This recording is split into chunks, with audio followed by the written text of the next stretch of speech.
Welcome back again, once more to Bush Grove Studios. I'm Dennis McKenzie, and today I'm going to show you how to throw a 12-pound Chine Bowl, I call them. They're a little different bowl. Let's see which way this wheel is running. Yeah, it's going the right way. What we do is put a bat on it, of course. I even hesitate to say this, but you got to dampen the bat head just a little bit. You don't want to put a lot of water on here, otherwise the clay will slide right off. And if that happens, you got to dry off the bat. It's a real pain. So you got to just have it a little damp. And whatever you do, do not get the bottoms of the clay wet. So what I do is I divide the bag into 4 parts, which is, it comes in a 24-pound bag, or 25 pounds. So I divide them into 4 parts. It gives me 4 parts of 6. So I use 2 6-pound wedged up pieces of clay, because these wrists can't take wedging up 12 pounds of clay all at once. So I throw it on the wheel, try to get it centered as possible. Then I take the next 6 pounds and sort of pound it into the wheel like that.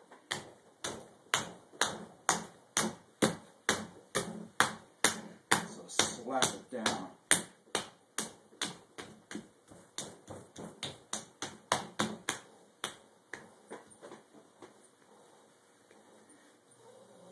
Could be a little bit more in the center. And that'll probably work.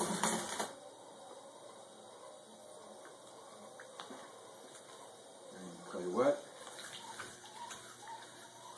Bring some of the clay up.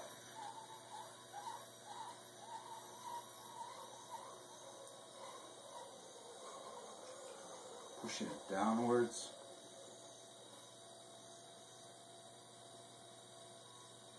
Just using the heel of my hand here. It's doing most of the pressure. Squeezing the base again. Bringing some of that base into center, bringing it back up. I find 2 hands right here and here, lifting up on the clay, pushing it back down again. 1 hand here like we talked about earlier. You can also use your forearm.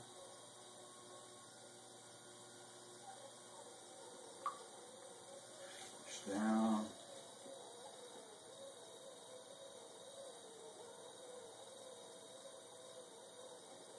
Just finish centering up. So when you use leverage instead of upper body strength, it's pretty easy to center, 12 pounds of clay. The trick is knowing where to push and when. So we found we got our bowl centered, or future bowl. We find the middle.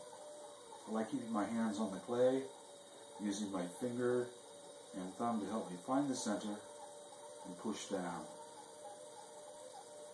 Say there's a viewing tip I found going over these videos on my computer, and I have Windows 7, but I think I also had it on XP. They have a magnifier glass that you can put up there, and you can enlarge what you're looking at. And it worked very well on the videos that I've been uploading.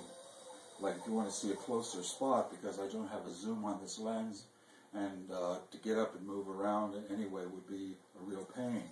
But you can zoom in using the magnifier on your Windows program. And I imagine Mac has something like that too. And this is being shot in 720 dpi, which is high resolution. So it holds up very well. So you can zoom in to see what my hands are doing. So I recommend using that tool if you want when you're viewing these. So I've made it, I'm going to leave the bottom a little on the thick side because I like this kind of a bowl to have a real nice foot. The next thing I have to do, I made it wider like this so that I could get my whole hand inside. And then I'll back it up, arms on my legs, and increase the speed and pull towards me.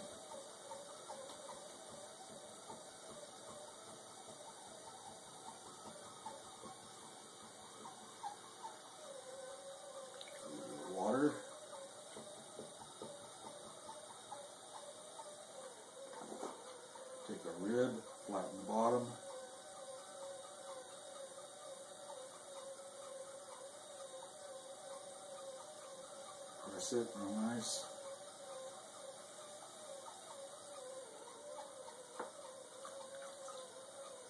Flip the clay. Close it up a little bit. Always want to keep it under control. Always control the clay by keeping it collared in. Next thing I do is I take a sponge. I'm using a grip with my knuckles on the outside. The sponge gives me a larger pressure point for the tips of my fingers. Tips of my fingers would dig in too much. So I'm pushing in here right about 4 o'clock, fairly firm, and lifting straight up, trying to make everything pass through my inside and outside pressure points.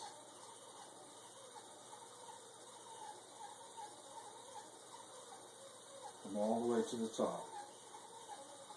You don't want to get the top too thick. You want the whole thing to be sort of nice and even.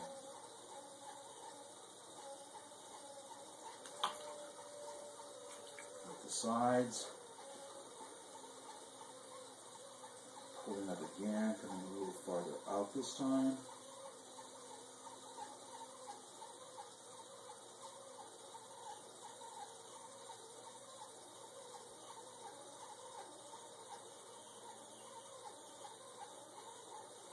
So my fingers are shaped. These two are being the inside pressure points. Round off the top, keep it nice and even.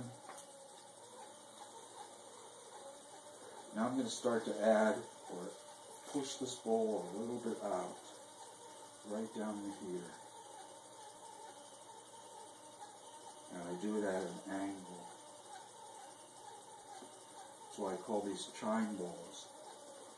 And many times I will use a stick, a rib I should say, and place it down here and make it nice and sharp.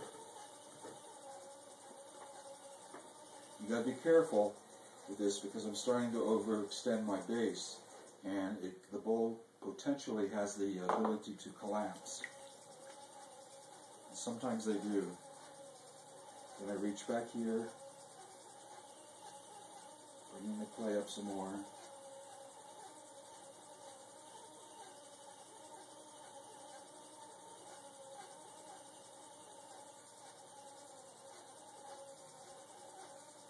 All the way to the top. Just sit there, let it flow through your fingers, and then relax. Take some of the water out of the bottom.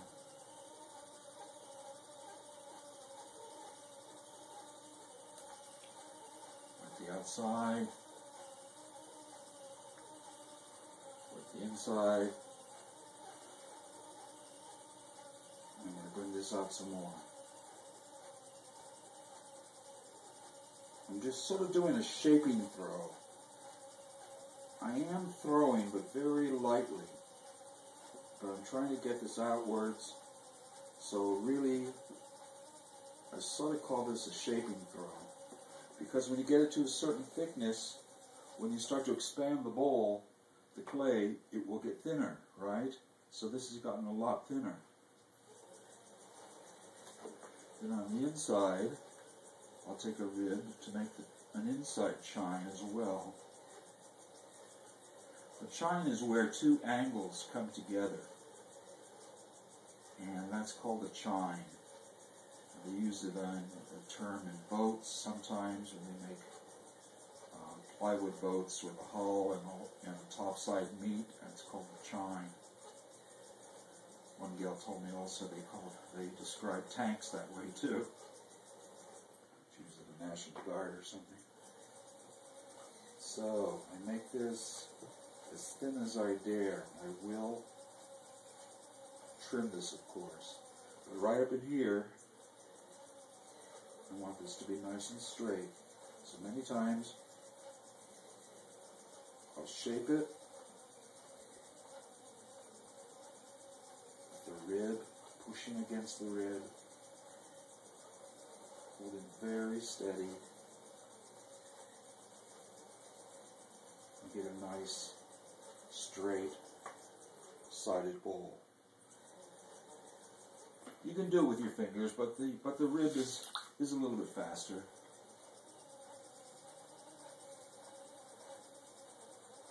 Get rid of the water.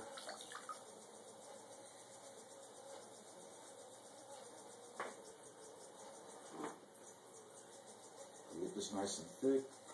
I like nice, thick, rounded lips. These kinds of things. Next, what I'll do is I'm going to do some decoration to this bowl using a stick that has a bunch of notches grooved in the end of it. So I go up and down like this. This is why I got to make the walls of these fairly thin now, so that I don't have to trim this away later. And I'll make some random marks so that I have fun messing about. So, the next thing that I enjoy doing with these guys is I'll take my finger here, and about here I'll hold it and push it outwards, making bumps. Spin the wheel around, so I'll divide this into quarters or halves first. You're just sort of stroking the clay outwards. Turn it around again. Do it in quarters now. Turn it around again. Do it with the other side.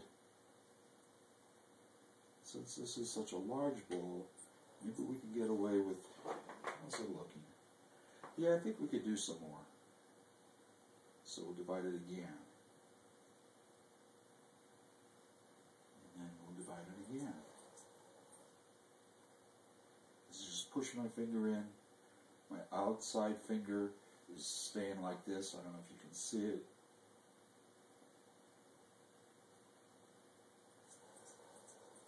Whoops, pass that one up. This one. Then go around to the other side where I'm going to put one. Squeeze it out. Okay. Let's clean up the inside just a hair.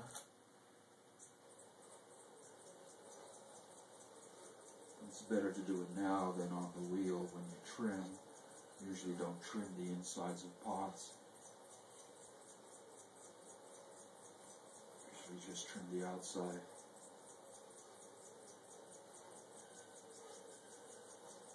You know, it's nice and clean looking.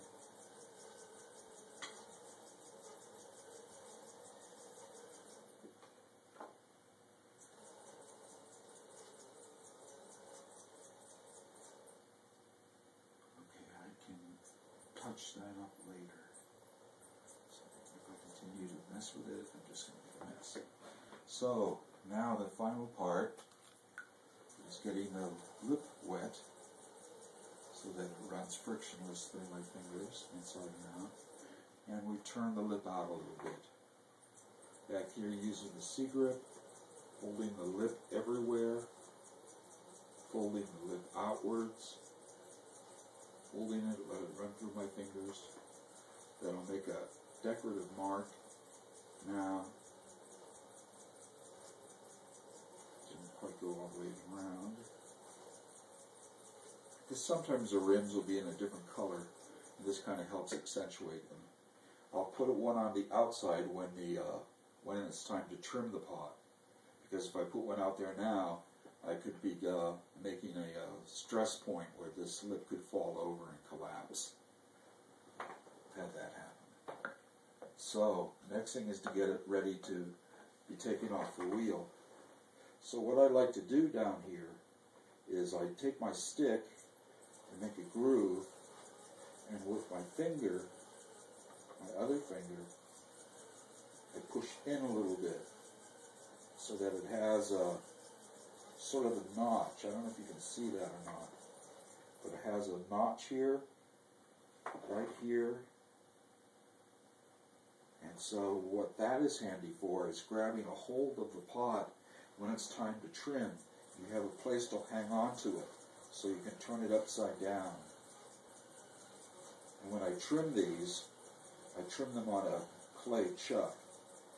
I'll take 12 pounds of clay or 20 pounds of clay or something and make a mound of clay here that'll fit the bottom of this, and I'll flatten the bottom of this chuck and then lift this upside down and put it on top of it so the edges will not touch a board, which they could, the pressure of trimming could make them crack.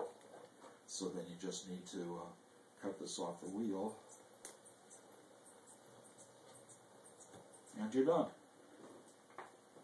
Take a little bit of more water out the bottom.